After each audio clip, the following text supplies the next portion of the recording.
Hey guys, thanks for dropping by. Welcome to the Holy Shed here in sunny Somerset. Well, sunny for 5 minutes, rainy for 10, sunny for another 6 or 7, windy for you know how it is just now. But hey, we're here in the Holy Shed where the sun always shines. And our theme at the moment in the Holy Shed is an improbable journey. Tales of this particular bad Christian, or how I got from where I was back in the mists of time, a house church apostle, to where I am now, Church of England vicar. And more importantly, how I process some of the theological and spiritual issues along the way. I'm not simply wanting to just tell you some of my autobiography, that's part of it, but I want to tell you what was going on the inside. It's a journey which, frankly, has meandered down many a road. And yet, to me, it just feels like one single road. I didn't sort of jump from here to here to here to here. The pathway of my life is what it's felt like, in which I've simply taken one step at a time, doing whatever felt right as the next step. It's been a lot of fun, really, with some tears, well, with some sobbing. But yeah, it's been fun. However, none of that stops me from wishing that I could have whole chunks of my life back again to live differently. But when I voice that, my lovely wife Pat, who is far wiser than me, points out that I'm only who I am now because of who I have been and where I have travelled. And I've certainly gone down some blind alleys, but I've always managed to find my reverse gear, which I reckon is an important thing in life for all of us. We need to have a reverse gear and we need to know how to engage that. As I said last time, despite spending a lot of my earlier life in circles where the Church of England was frequently portrayed as, wishy-washy and middle of the road and all that kind of stuff, over the years, somewhere inside, I found myself increasingly attracted by its breadth, which is sometimes mistaken for wishy-washiness, but maybe it's more about being a mature church. I guess I felt that within the broad spectrum of churchmanship and theology in the Church of England, there could be a place for someone like me, a questioning misfit, tired of mind numbing certainties, and still looking for God. Well, it was the summer of 1994 when I really began contemplating becoming part of the Church of England, maybe even being ordained.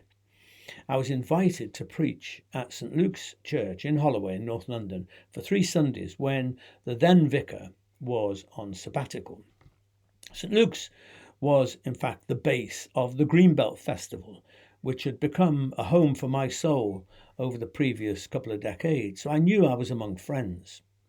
And after the second Sunday, over lunch, I teasingly told one of the church wardens that I would really like to be the vicar of St Luke's. And she went, you might have to be quite patient about that, Dave. And we laughed because, you know what, they already had a vicar and I wasn't even an Anglican, let alone ordained. But you know what? 6 years on, it happened. I was installed as the vicar of St Luke's, which isn't how it happens in the Church of England normally. But, dream on, I say. In many ways, it was the perfect match because over decades the church had diminished to a handful of people and was now in the process of rebuilding a congregation, mostly young people with a Greenbelt connection. But there was no residual tradition there, no one saying, we've always done it this way. I had the backing of the bishop, and there was space for me to explore what being a vicar could mean for me. And as I've said before, this led to around 19 years of the happiest and most fruitful times of my life and ministry. Well, until I obviously took over this place, the littlest parish in Christendom. But there were many things I needed to negotiate in the Church of England, things to think through, some practical and others theological. One of you guys actually out there, a vicar, raised just such an issue with me recently, the business of infant baptism. I love to take baptisms, he told me, but I'm not sure why I do it. And, I suspect he's not alone in that. But it's a good point, isn't it? It's good to know why we're doing things. Personally, I come from a background where baptism meant the full immersion of believing adults. I was baptized when I was 13, actually. I'm not sure that made me an adult, but and I remember afterwards coming up out of the waters, and one of the elders of the assembly said, "Well, David, are you walking in newness of life?" And I wondered what the hell he was talking about.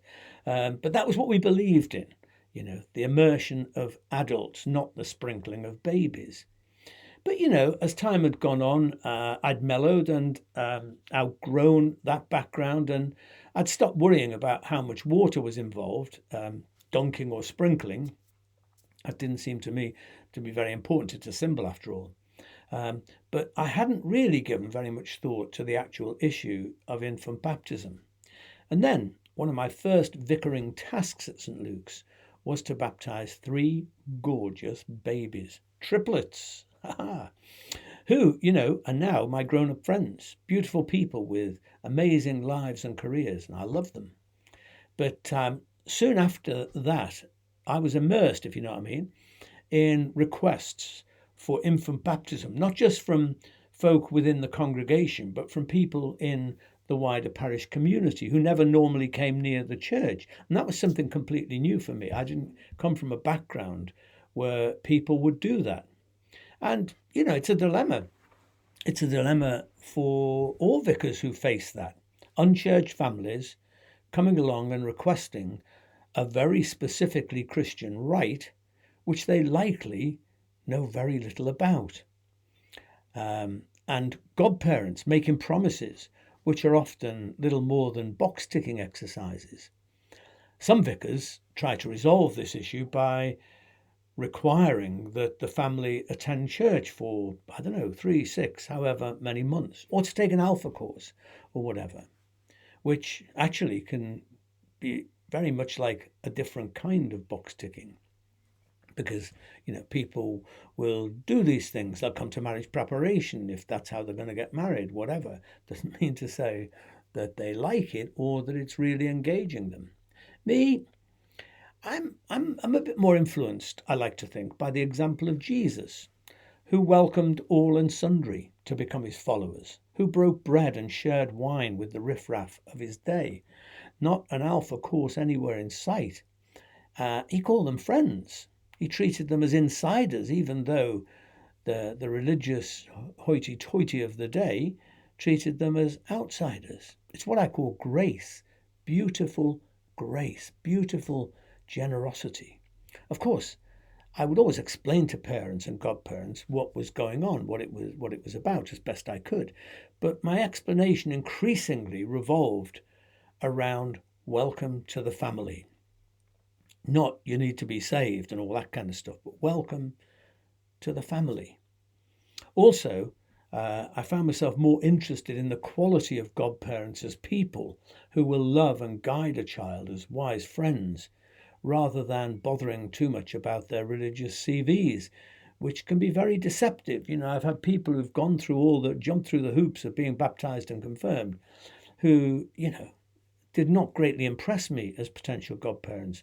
I've had people, who would describe themselves probably as atheists, or people who were Jews or Hindus, who I felt would make absolutely brilliant godparents.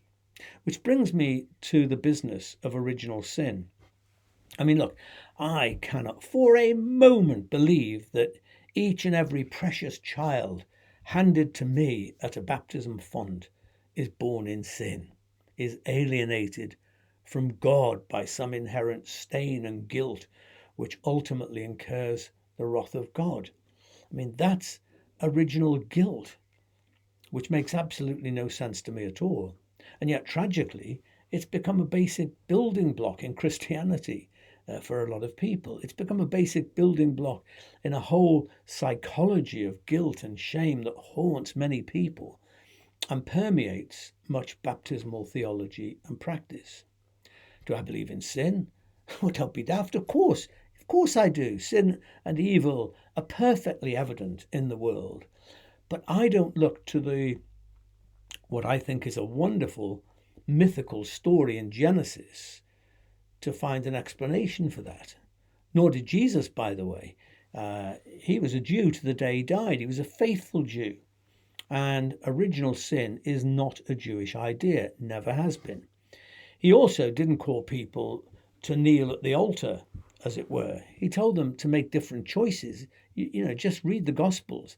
That's what it is. He didn't ask people to believe 6 impossible things before breakfast, as it were, to subscribe to a particular creed or whatever, to say a sinner's prayer. He told them to go away and make different, better choices in various ways. Actually, it was 300 years before Augustine formulated the notion of original sin. The term did not exist before Augustine. The idea that the entire human race is infected by some deadly virus inherited from Adam and Eve and transmitted through the act of procreation, which incidentally has led to a blighted view of sex and sexuality for centuries. Now, as you may know, I see no conflict between science and faith, and I think that it's important, increasingly, that we bring the two things together, that the one can shed light on the other. And I believe that what the story of Adam and Eve in the garden symbolizes magnificently can be understood within the incredible account of how human beings have evolved over millions of years. We've developed moral intelligence. In biblical terms, we have knowledge of good and evil, thank God. Imagine if we didn't have knowledge of good and evil. We would be subhuman. That's part of our intrinsic humanity. We have freedom to make moral choices, to know what's good and evil. We don't always make good ones, which is probably more the issue, but we have that capacity. I've described all this quite a lot more in my book, Black Sheep and Prodigals, if you want to dig a bit deeper. But post-Darwin, we now know that humans never were perfect. There was no perfect paradise from which we fell. We are mortals on a magnificent journey stretching back millions of years. We never fell from a flawless state. Rather, we have risen through the wonder of evolution to become moral beings with the breathtaking capacity to help shape our own destiny and that of the world around. Behind our very best and very worst characteristics lies the inestimable blessing of possessing the most highly evolved brain ever to exist on this planet.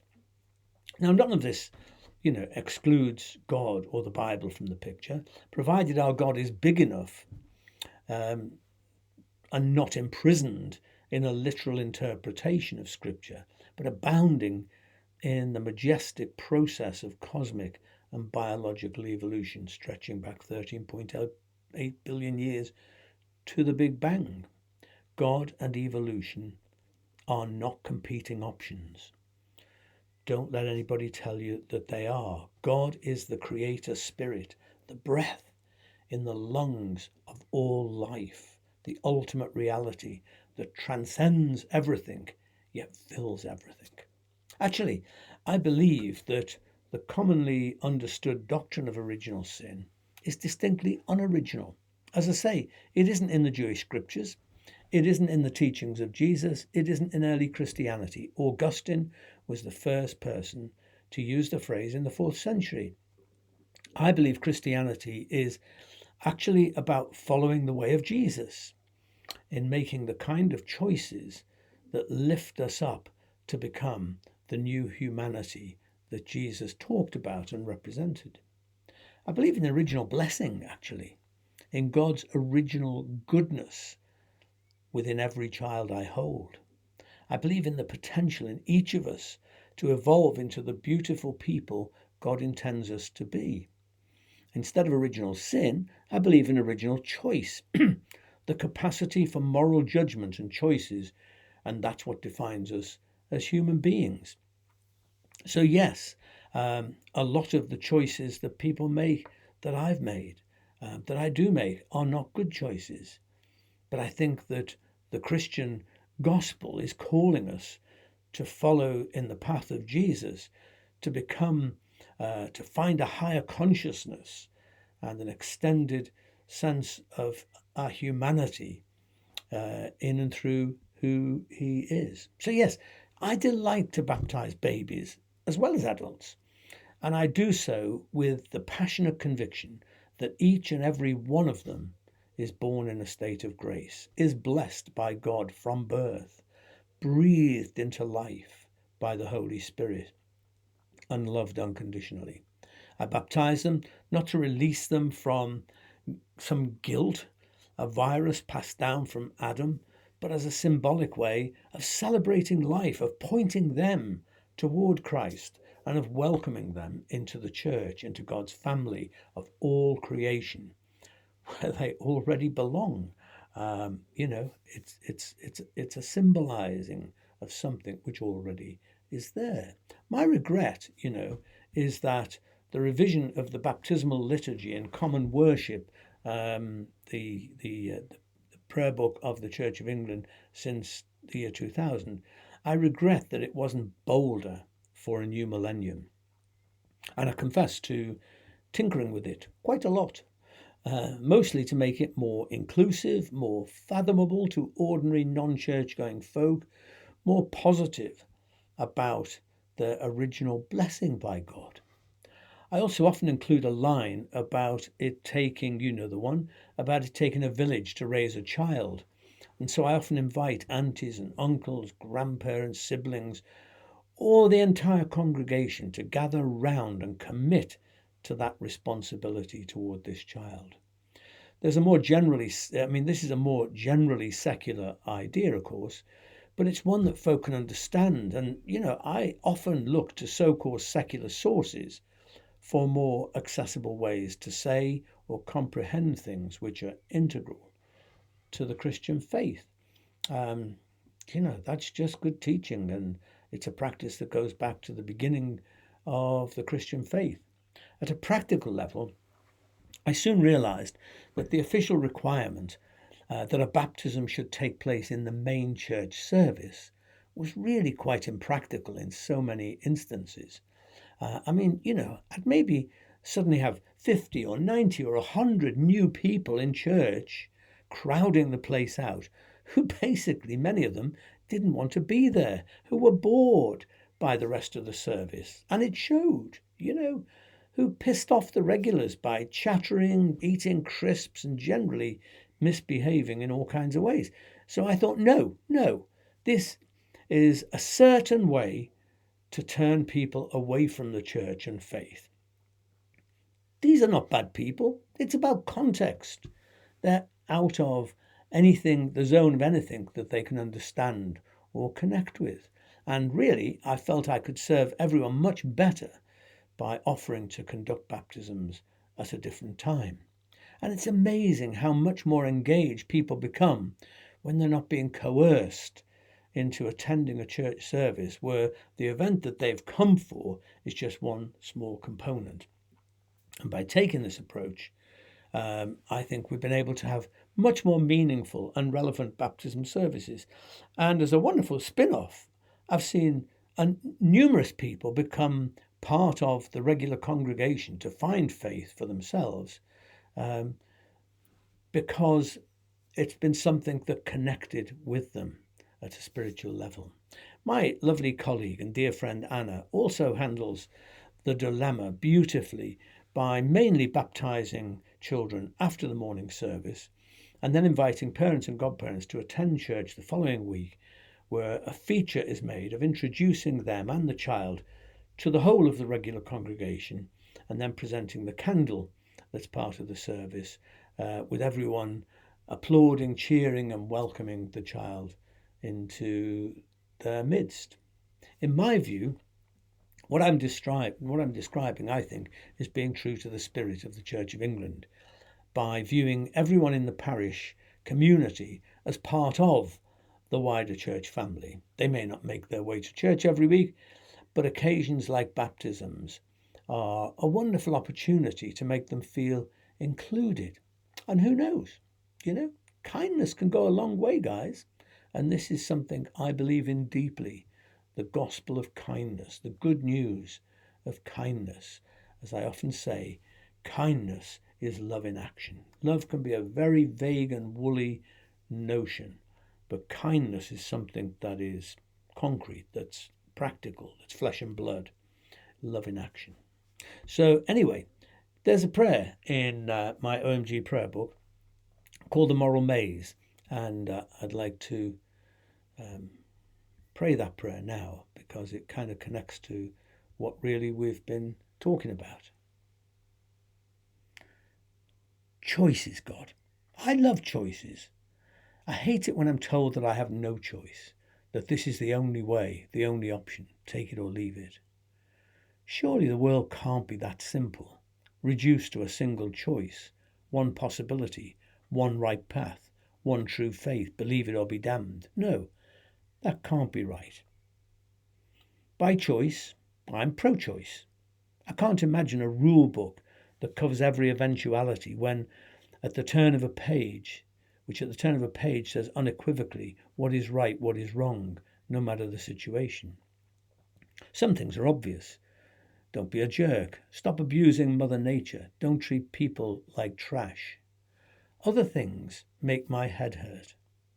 For example, the consequences of my routine choices on people far away, the people who made my favourite shirt, who grew my precious coffee beans, whose labour fills the supermarket shelves where I shop every week. I suspect that meeting such people in the flesh would make my choice easier. Harder. Teach us to shop in a kinder way, God. To pause a moment, think what we're doing, make more costly choices. Do other creatures do this, make moral choices like mine? I can't really tell. Yet I'm glad that I do need to make them, even though they sometimes make my head hurt. God grant us wisdom to choose well, for our own sake and for the sake of others who we may never meet, yet who are our sisters and brothers. Amen.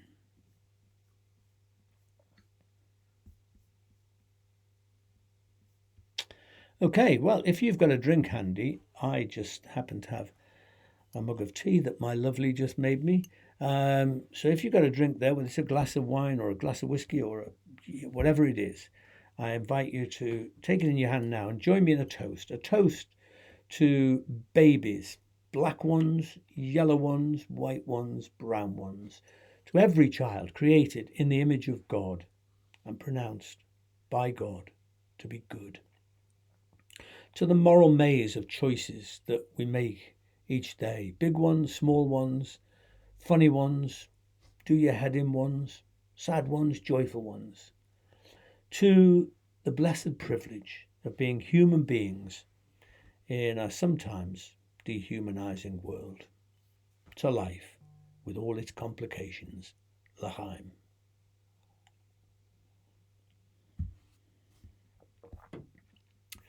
Great. Well, thank you for being here with me today. If you like what I'm doing in the shed, you can support us. You can buy us a coffee. All you need to do is follow the link on your screen now. It's also in the notes underneath the YouTube videos. And we really do appreciate so much the support in every way that you guys give to us. Much appreciated.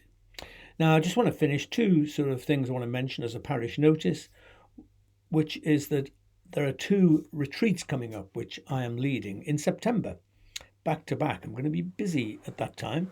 The first one is in a wonderful retreat centre up in Yorkshire called Scargill. I don't know if you've been there. It is a great favourite place for me. And I'm going to be doing a retreat there on OMG, a Bad Christian's Guide to Prayer. And I'm looking forward to sharing in that more than I could possibly have said in the book by that title. And that's September the 2nd to the 6th. And then 6th to the 8th, I'm rushing down to Ammerdown in Somerset to do a retreat entitled How to Read the Bible and Still Be a Christian. And here I want to share with you. I know lots of people really struggle with the Bible, and I want to share with you how I read the Bible, how I understand the Bible, how I make sense of it, even though there are lots of things in it which, can hurt and offend when you read them. So that is taking place at Amadown on the 6th to the 8th of September. I'm going to put posts up about these, but just letting you know. So there it is. I'm going to finish in just a moment with a video it's a video I've shown here before. I certainly have in a soul space. It's a video of Millie doing a dance called Apart for Now. It was something that she made during COVID in the back garden of her parents' home. And the thing you need to just know is that Millie is one of those 3 lovely triplets that I baptized back then when I first started as a vicar at St. Luke's. So you can see how she's grown and how she's evolved as a person since then. I want you just to enjoy the spirit of who she is. Whether or not you understand dance, enjoy the spirit of this gorgeous woman singing out of the depths of COVID, Apart for Now. So thanks for being here with me, guys. Have a great week. As you know, I always tell you, be kind to the world, be kind to people around you, be kind to yourself. Stay human, because that's the privileged people that God has created us to be. And I'll see you soon. Bye.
Mm-hmm.